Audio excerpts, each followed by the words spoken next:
Hi friends, வணக்கம். Welcome back to Tamil Mithran. நடிகர் நாகார்ஜுனாவுக்கு சொந்தமான என் கன்வென்ஷன் மையத்தை ஹைதராபாத் டிசாஸ்டர் மேனேஜ்மெண்ட் இடிச்சிருக்காங்க.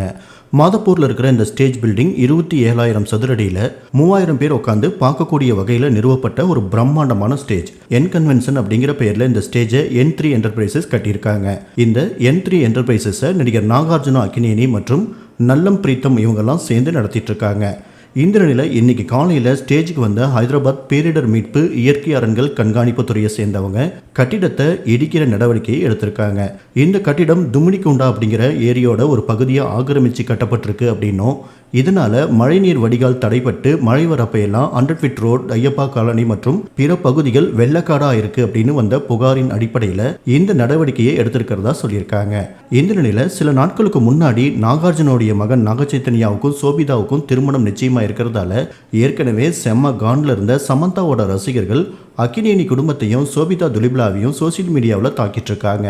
சமந்தாவுக்கு நீங்க பண்ண துரோகத்துக்கு தான் கர்மா உங்களை வச்சு செஞ்சிட்டு இருக்கு, நடந்து முடிஞ்ச என்கேஜ்மெண்ட் தான் அதுக்கு முக்கியமான காரணமே அப்படிங்கிற மாதிரி சொல்லிட்டு இருக்காங்க. இந்த நிலையில் நாகார்ஜுனா என்ன சொல்லிட்டு இருக்காருன்னா, என் கன்வென்ஷன் அப்படிங்கிற ஸ்டேஜ் சட்டவிரோதமான முறையில் இடிக்கப்பட்டதால வேதனை அடைஞ்சிருக்கேன். என்னுடைய நற்பெயரை பாதுகாக்கிறதுக்காகவும் சட்டத்தை மீறி நாங்கள் எந்த செயலையும் செய்யலை அப்படிங்கிறத தெரிவிக்கும் வகையில் சில உண்மைகளை பதிவு செய்ய இந்த அறிக்கையை நான் வெளியிடுறேன். அந்த நிலம் ஒரு பட்டா நிலம், 1 இன்ச் நிலம் கூட அங்கே ஆக்கிரமிக்கப்படலை. தனியார் நிலத்தில் இருக்கிற கட்டப்பட்ட அந்த கட்டடத்தை இடிக்க சட்டவிரோதமான முறையில் நோட்டீஸ் பிறப்பிக்க தடை உத்தரவும் இருக்கு. ஆனால் தவறான தகவல்களுடைய அடிப்படையில் இன்னைக்கு அந்த கட்டிடம் இடிக்கப்பட்டிருக்கு.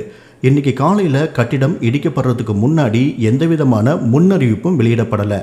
அந்த கட்டிடம் இடிக்கப்படணும் அப்படின்னு நீதிமன்றம் தீர்ப்பு கொடுத்திருந்தா சட்டத்தை மதிக்கிற குடிமகன் அப்படிங்கிற முறையில் நானே அதை இடிச்சிருப்பேன். நாங்கள் தவறான கட்டுமானம் எதையுமே பண்ணலை, ஆக்கிரமிப்புலையும் ஈடுபடலை அப்படிங்கிறத சொல்கிறதுக்காக தான் இதை பதிவு பண்ணுறேன். அதிகாரிகளால் மேற்கொள்ளப்பட்ட இந்த தவறான நடவடிக்கை தொடர்பாக நீதிமன்றத்தில் தகுந்த நிவாரணத்தை நாங்களே கேட்க போகிறோம் அப்படின்னு நாகார்ஜுனா சொல்லியிருக்காரு.